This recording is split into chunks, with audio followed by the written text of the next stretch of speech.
Arratsaldeon. Good afternoon, everyone. Welcome to this press conference in which you can hear me well? Yes. Okay, very well now. Well, welcome to this press conference. It's a retrospective, as you know, that the San Sebastian International Film Festival dedicates to the director Georges Franju. And we want to thank the presence here this afternoon of the friend and collaborator of the director, Jacques Champreux, and the member of the committee of the selection for this film festival, Quim Casas, who has coordinated the book that the festival has dedicated to Georges Franju.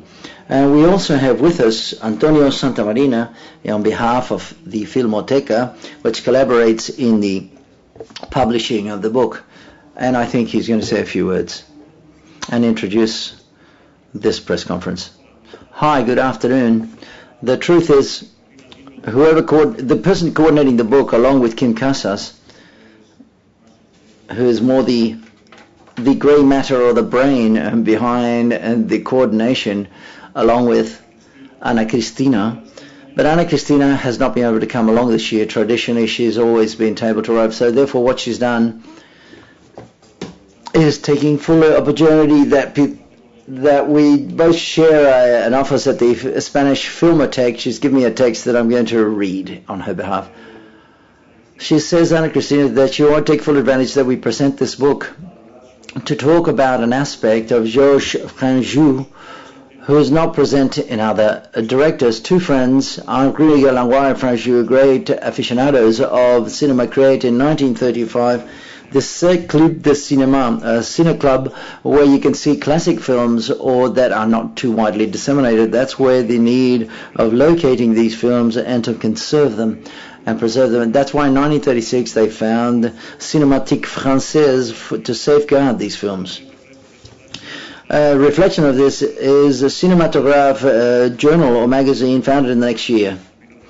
In 1934, the short Le Métro was filmed by them, so therefore we're talking a person that conjugates his interest to create with that of disseminating and conserving. And in that millenary, this Filmoteca was very important for subsequent filmmakers of the Nouvelle Vague. An idea emerged that emerged in other countries, and specifically in the Spanish Filmoteca. It was organized in 1953, so therefore we need institutions to conserve and preserve films for posterity and to project them, to allow them to see when commercial life finishes or doesn't exist. In these moments of HD cam, DVD, visioning online, for example, this may be exceeded, but we should bear in mind the number of films that were lost before the Filmoteca concept started up, or even up subsequent to this, and now we're conserving the innumerable digital formats that are emerging. And in 1936, Franju had not only done one short with Langlois, which was called Le Métro. He wasn't aware that subsequently he would carry out a work that made worthwhile to be preserved, so we, the current audience, can also enjoy it. Our desire, and I link myself to Ana Cristina and the personnel from the Filmoteca, is to enjoy these films today. They come all the way from the yesterday, and this book, this publication that studies them. Thank you very much. Now, let's open up for questions whenever you deem pertinent. Quim nos va a hacer una pequeña introducción. Quim is going to give us an introduction. The cycle of Georges Franju was a cycle that Filmoteca Española and the San Sebastian Film Festival had been for several years with the idea of doing it. We thought it was, he's a director, not unknown director, but very little, not widely known by more recent generations of cinema and cinephiles and the audience in general, but we thought it was a person who was of capital importance, because despite there's the aware that he has not enough works, he only did 8 feature films, that is, say, from 1959, The Head Against the Wall, until Beruche in 1974, which was his finest fiction feature film.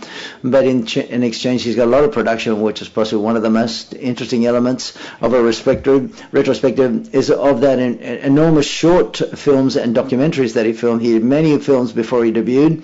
His debut, essential films for the evolution of documentaries, like the Sang de la Bête, The Blood of the Beast, which is a long, short documentary that he filmed. And we had the feeling of recovering a character who was of capital importance for many other things as well. Tonio has talked obviously about the creation of something which is so important for the study and the conservation of film, which is the French Filmothèque, along with Henri Langlois. But he is a director that, without becoming a bastion of the Nouvelle Vague, he was a director that bore in mind of all of the filmmakers in Nouvelle Vague, and his first fiction film, he done 15 documentaries. His first feature film dates back to 1959. That's when I believe this served the Godard and Truffaut's films, etc. So therefore he's a director. He's in many crossroads. He practiced documentary. He did it very, very well. He also made fiction films, shooting films that at that time may seem out of date or in the wrong time. One of the most known is with Judex, which is a tribute to the serial film, which is a film that may sound anachronistic at a time, but in 1963 is a film which I think is absolutely modern, which coincides with the Fantomas, which is a mythical Fantomas interpreted by Luis de Funes, which is another very famous French serial films.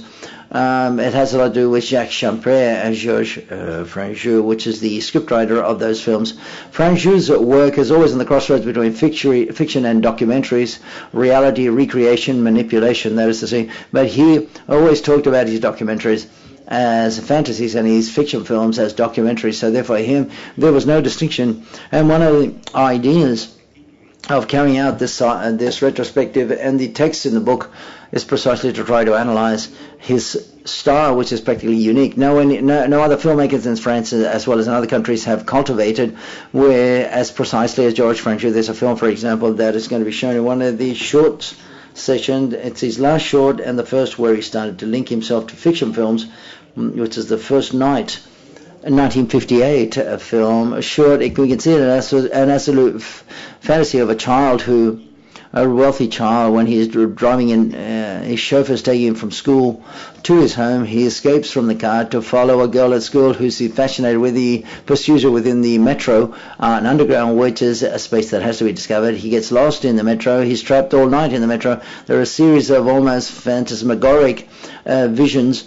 We're talking about fiction and fantasy, but it's a precise documentary about the Parisian metro in the end of the 1950s. The link between documentary and fiction, poetry, fantasy, and what being true forms part of his work. The book obviously analyzes each and every one of the films, the different aspects of his works, but that's what the book says. It wants to assess, and that's why there's a long section dedicated to the more documentary side of things, but there's a part that wants to set up the link between both sides, documentaries and fictions. Many authors in the books that we publish jointly in the Filmothèque and the San Sebastian Film Festival, some of them are here in the room, and also a series of authors have collaborated, French authors, like for example the case of Cesc Toubianac, who is the current director of the French Filmothèque.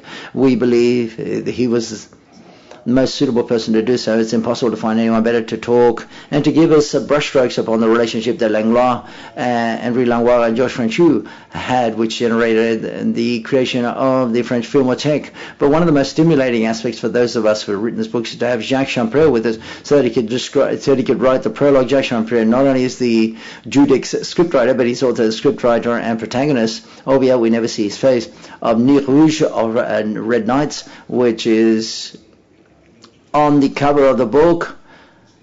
Though he's got almost, you can't see his face. He's a very important person to see the serial and the feuilleton that Franju and him followed at the mid-60s, and he also collaborated in other films linked to the serial aesthetics in the Mysterious Island, where it was directed between Juan Antonio Bardel and Enrico P. at the beginning of the 1970s. And we thought it was absolutely the most suitable person to write the prologue. Jacques Champreux also is Duc Liu grandson, a great director and the creator of, along with of Judex, Fantomas, of the Vampires of Judex, which are essential films to understand what they did as of the 1960s. So therefore he's the right person for the prologue, and he's the right person now to speak in depth, talk about many more things about Georges Franju. Thank you.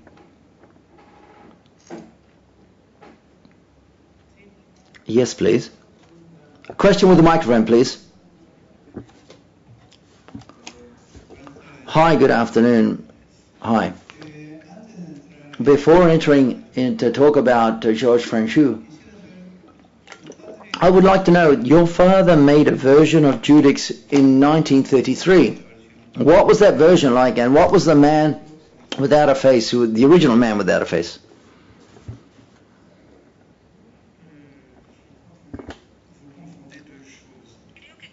I think you're mistaking two things here. The man without a head or without a face is Red Knights and Judix. In Judix there is a face, and there's a head, there's a face. Microphone, please. Without a microphone we can't translate, I'm sorry.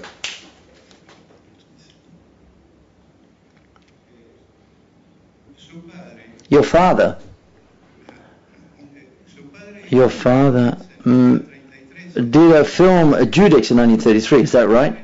What was that film like? And the other question is, how was the man without a face? So that's two questions. Oh, okay, I'm sorry. Okay, the Judix of my father in 1934 was made, first of all, because he was the son-in-law of Fayard and he had the rights to the film. And my father, another Fantomas, a remake was supposed to be made. There was a press campaign, enormous press campaign at that time. There was a campaign against police and murdering type of cinema. So therefore he denied, he didn't want to do Fantomas. He did a Judix which worked very well. It's a film that had to overcome many difficulties because the producer left at a given moment, and my father, at the end of the day, there was a whole legal battle, and at the end, I know he won the court case, but that was at the end of 1939. And that is one of the reasons for which he had to leave cinema, because at the end this situation was unfortunate for him. And the second question, what was the second question?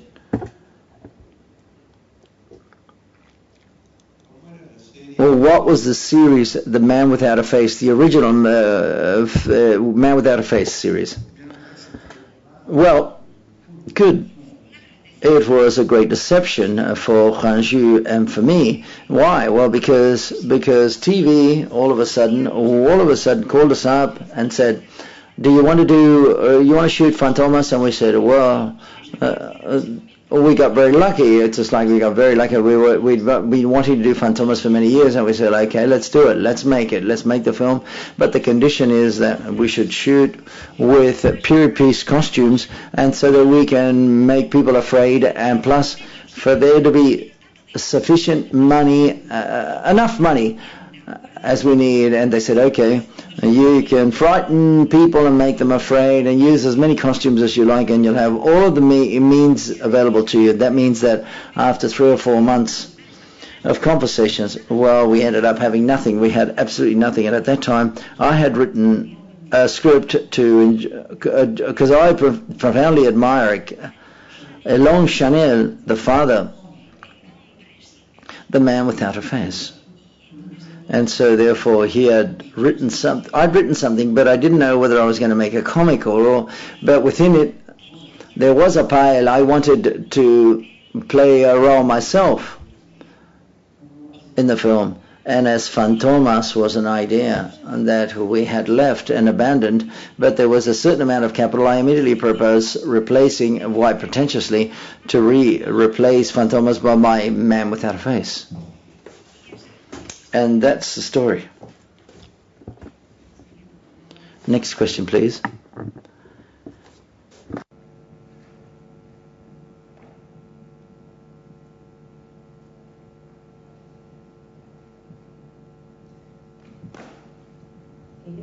Un segundo. Excuse me, we need a microphone, please, so that we can translate. What what do you think that the filmography of Franju has mean to the development of fantastic type films, or fantasy type films, or fantastic films better? Well, at that time in France, fantastic films weren't made.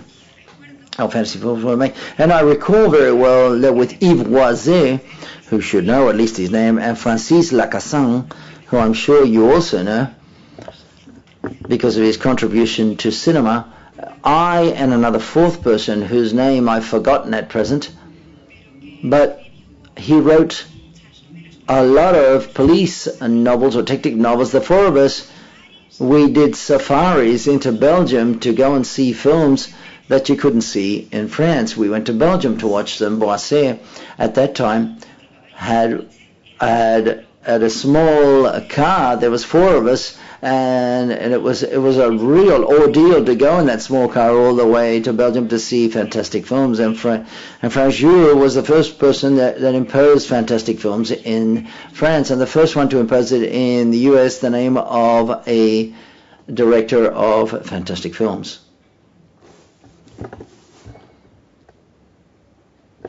Or fantasy films. Please, Mr. Champreux, could you tell us what it's meant for you to organize this cycle and the publication of the book, the retrospective on Georges Franju? What has it meant for you? Well, the truth is that I feel very happy because this year it's the centenary of the birth of Georges Franju, and nobody has done absolutely nothing. Not because of disdain or forgetfulness or because they don't think it's important, but they've addressed many questions vis-a-vis rights and productions that have disappeared and so on and so forth. And at the end of the day, it's a tribute has not been carried out in Paris at all. It's not been able to be done because the French Cinémathèque is a large organization and very responsible from the legal standpoint, that is to say. So therefore, they tried to do it, but at the end of the day, they couldn't. So therefore, I'm very happy that the first San Sebastian Film Festival has taken on the baton, and very courageously, and that's why I'm not too sure whether you've had any legal problems that you've had to address, but I insist upon this. Thank you very much.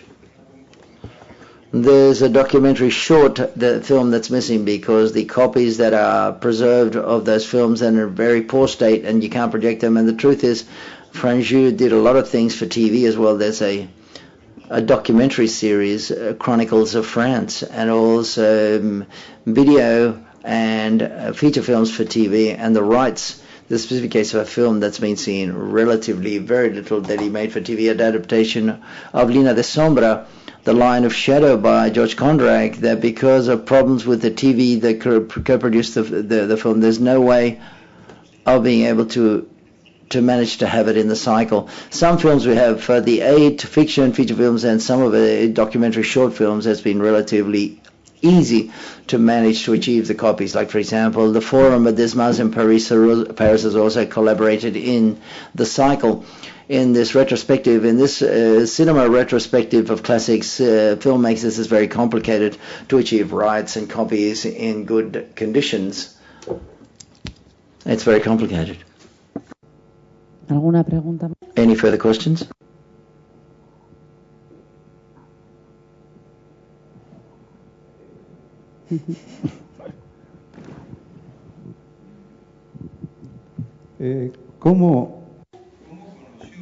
How did you meet Franju? When did you meet him, and how did you prepare the script of the film? Voilà une question que j'attendais. This is a question that I expected, and I'm very happy that you asked me this question because it's of essential importance. I am the grandson of Louis Feuillade. We've already said this before. And thanks to Francis Lacassagne, and thanks to him, everything's done because Francis wrote an article as regards to the Greek-Roman films, these great productions, and they were seeking documentation or photographs to write an article. I don't know what it was in 1962, if I recall. And he talked with the producer of that company, and he says, we're looking for a popular subject matter, and Francis, who at that time was already preparing his book, vis-a-vis Fayad, that he said, Judex. The producer didn't know that it was Judex, but quite happily he was associated to some Italians who wanted to launch an actor, well, not an actor, but an illusionist, and he said had an enormous presence, and he wanted to be like a new Rudolph Valentino. And the Italians quite happily knew about Judex, and they said, well, okay, we've already got the character, we've got the new Rudolfo Valentino who we want to launch into the film market, and that's where the decision was made. The producer obviously got in touch with my family in order to acquire the rights, and at that time I said, I want it to be Franju to direct it. Why? Well, because there had been, like everyone, Le Sang de Bête, the blood of the beast, had an enormous impact. They've seen all of the films by Franju, and they had not been on the same wavelength with me as well as Franju. Franju was not another me, because that would be a bit pretentious on my behalf, but Franju was someone who, I felt a very intimate relationship with, so therefore I got in touch with Franju, who received me very kindly, and presently he said, Judex, yes, but what I want to do is to make Fantomas. Well, the truth is, I don't have Fantomas, but he saw that I felt so desperate for you to give a positive answer. He said, okay, well, I'll do it. I'll do Judex. I'll shoot Judex. So therefore I said, well, I would like to write the script. I had not written anything yet, or I haven't shown anything to anybody yet of what I had written. And he said, okay, well, what do you? I thought about Jean Ferry so that he could write the script, and Jean Ferry is the scriptwriter of Quai des Orfèvres, and also for me, he was a great scriptwriter who had also written a text which was called La Grève des Éboueurs, and I precisely had been working on that text as well for a play in the theatre. So therefore, once again, my expression sounded very desperate. I said, okay, you prepare an outline of the script, and you work with Ferry, and it was great, nevertheless. So I prepared an outline, and he said, like, we don't need Jean Ferry, we'll do it together, both of us together. And I must say that he never changed one single word, not even a comma, without asking for my opinion. He called me up on the phone, and he used to say, well, okay, Bill, perhaps this scene here, it would be better to do this, that, and the other. I said, okay, of course, yes, sir. And I thought that was great, and nevertheless, I would not be able to think that his idea was a bad idea. I said, I don't think you're telling me what you think. I think you don't like my idea. Do you think it's a bad idea or a poor idea? I said, yeah, well, of course, I don't know. Well, I was very nervous over the phone at the beginning of it. Do you think it's a bad idea? I said, no, Mr. Franju, yes. By the tone of voice, I see that you don't like it, and that made me feel very angry. Well, because, of course, I wanted to always tell him no, that it wasn't a bad idea, but it was okay. And then it's quite clear later on we started to get to know each other better and better, and then we could talk more frankly and much clearer in our conversations.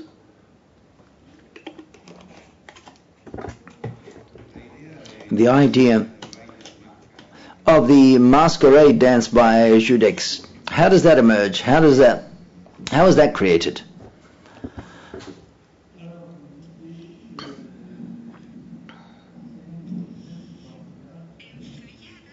And for Yada, the camera didn't move at all. It stayed still. It was a still cam, and for Yad, they were sitting down. There's a banquet. Someone stands up and get up and to talk about my daughter and this and the other. And he gives a speech. Well, it was a film. It was a silent film, supposedly, with Compayed. And then we said, let's make a dance. Let's not have them just sitting down around a table. Let's have them move. So therefore we discovered that Pollock Judex had gone to see La Nuit d'Europe, a film dedicated to a series of musical numbers and cabaret. And in that film we saw Pollock, who did this trick with some doves or some pigeons, and we thought it was fantastic. We thought, well, okay, we've got to do something simpler. We've got to exploit this in one way or another. And then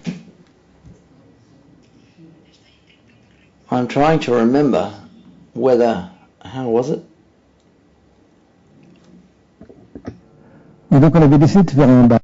Yes, that's right. We had decided to organize a dance in the scene. I said, let's make a masquerade dance, and then it'll be much more mysterious.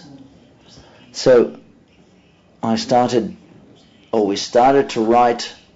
Yes, there was a dance, a classical dance, and Judex emerged and appeared in the dance, and therefore he did what he had to do with the pigeons. So therefore I had discovered at a store in Paris an album of a caricature writer which in the 18th century whose name is Gramfille, and he represented people with the heads of animals. It was a human comedy but portrayed by animals. And then working at home, I showed it to Franju, and we looked at each other, and we said, but look, that's where it is.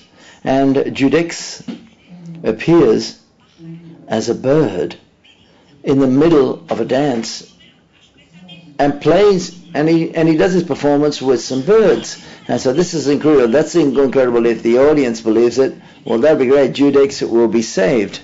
We'll be able to do anything. Judex can come to life again, and we can do anything. And that's how the idea of the dance came along. But having said all of this, it's Franju. It was Franju. I remember a sequence in a film that belongs to the person who shot it. It was him and not me. But yes, that's the way it went. The beginning, apart from this, the start, well, I was saying that we did it together. Well, yeah, perhaps we talked about the ideas together. But if we look about how it starts, when it starts from the feet of the character, we see in the background the music, we hear the music in the background, and where outside the castle the camera goes upwards, and then at that moment it takes the shot of that dead pigeon over it seems to be dead, and that's formidable, that's fantastic. But that was the idea of Franju and not mine. ¿Alguna otra pregunta? Any further questions?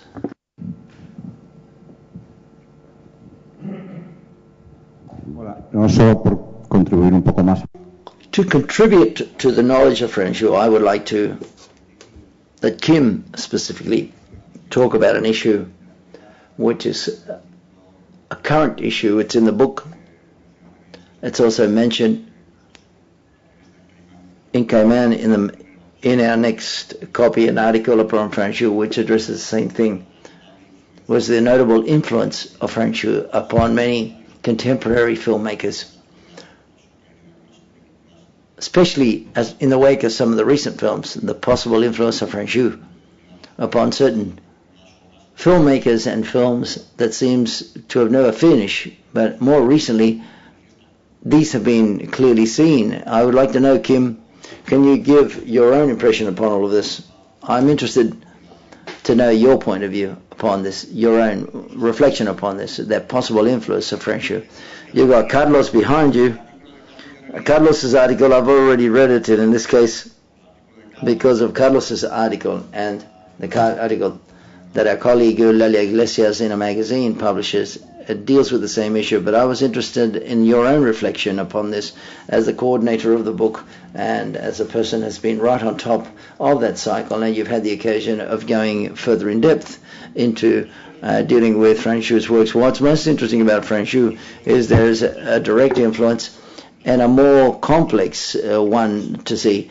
We can see specific influences of how it's treated in narrative forms, and then, for example, like Carlos mentioned, if I recall correctly, Carlos now of the series Lost, for example, the use of timing, and they say in specific formal references, and then there are other references of type of cinema or filmmaking.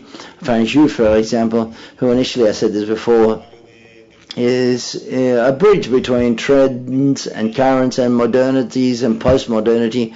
He seems to be a director who's very stimulating to watch and to study because it's very difficult to classify.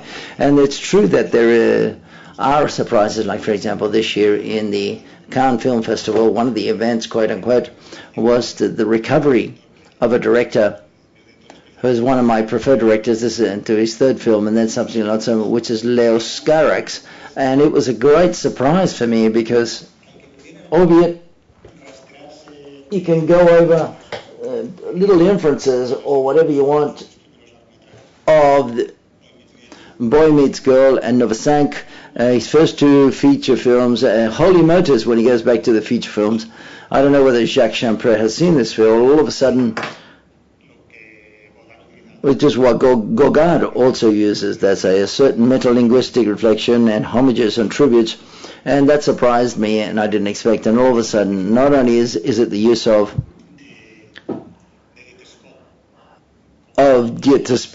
scope as the driver, chauffeur of limousines at that time, but there are influences, clear influences, and the mask of the red wool and the mannequins, for example, that I'm not going to tell you the ending of the film, by the way, if you've not seen it, which refers specifically, explicitly, shall we say, to Eyes Without a Face. So therefore, Los Carax, which is one of the many descendants on the enfant terrible of the Nouvelle Vague, goes to that director. And we can see as the father of the Nouvelle Vague, as we said, the creation of the French Cinematheque, which is essential so that the Nouvelle Vague can emerge and appear, because as they said quite often, Ribert, Gordat, Truffaut, Romer, Chabrol, and so on, were trained as reviewers and then filmmakers, seeing the films à l'Anglois, conserved in that way, and so on. So therefore, the influence of Franju is like an omnipresent character in French cinema, but also in other cinematography.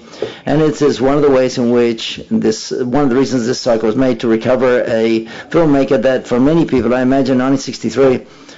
Or 1974, Le Moulin Rouge, for example, should have been anachronic within the French filmmaking context. In 1963, for example, Judex, in 1964, it's a TV series, Belphegor, which comes from 1975, is the first Louis de Funès film, Jean Marais, Amiren de Majeur, with Fandor and Fantomas and co. So Judex is a strange body within the French film of the 1960s, when the Nouvelle Vague, precisely, who never claimed very strongly the figure of Franju, not in the way that it did, for example, with Cocteau or Bresson, and especially Jean Ville, but it's a strange body of work when the Nouvelle Vague started to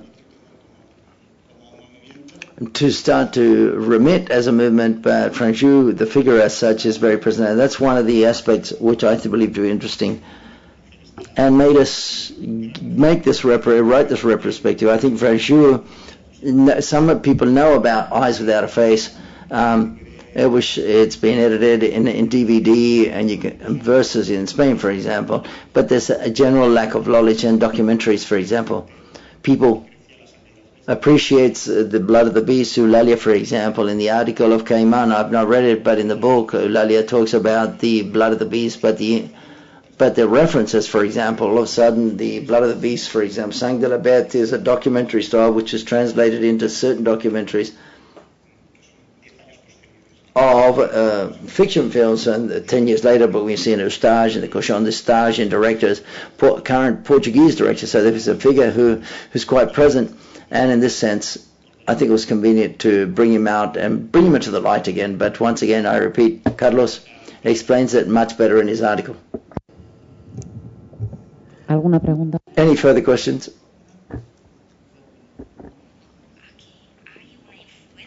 Here, there's also an influence in Spanish cinema, which is easy, which is Jesus Franco, and it may sound easy and make us smile. Perhaps not at such a high level, but undoubtedly everything is disputable. Like, for example, in the context of the serial in French cinema, and there's some directors. There's also a direct connection with Nouvelle Vague, Chabrol with Bardem, creates 4 episodes with vis-a-vis Fantomas when some directors want to take on the aesthetics of the classical serial, and continues with Franju. The results are not that good. That is to say, when there's a kind of capturing and trying to be identical, but it's much more that Luchkarex incorporates the world of Franju to his own universe in Holy Motors, and not in the more referential films, the films which quite blatantly there's an idea of imitating or emulating some of the figures, aesthetic figures and narrative figures that Franju had already made, especially in the serial side. The eyes without face, for example, is quite good, but in French fantastic film in general, not only in France, but in general.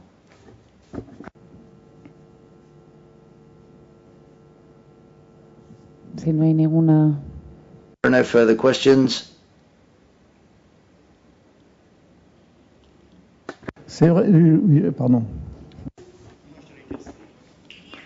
What I would like to say quite simply is that yes, it is true that there's no influence, an anecdotal influence of Georges Franju, where quite frankly one seeing a film saying, oh, this Franju is in the background there, but we can't say that a filmmaker or another has been directly influenced by Franju.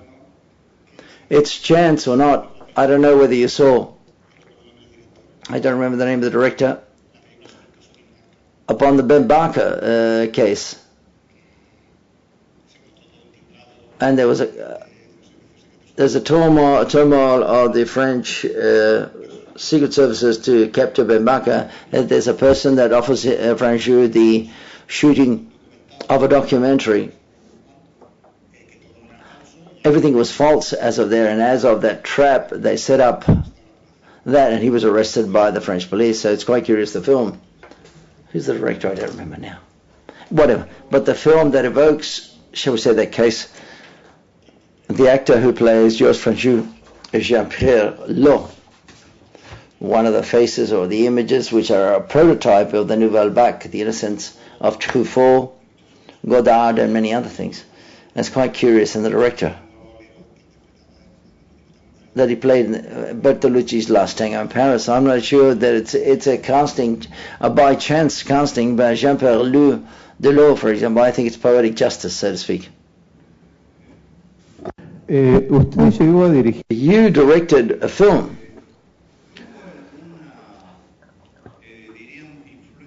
Did you have any influence or any weight by Franju to decide to make that film, or did you prefer to do something completely different?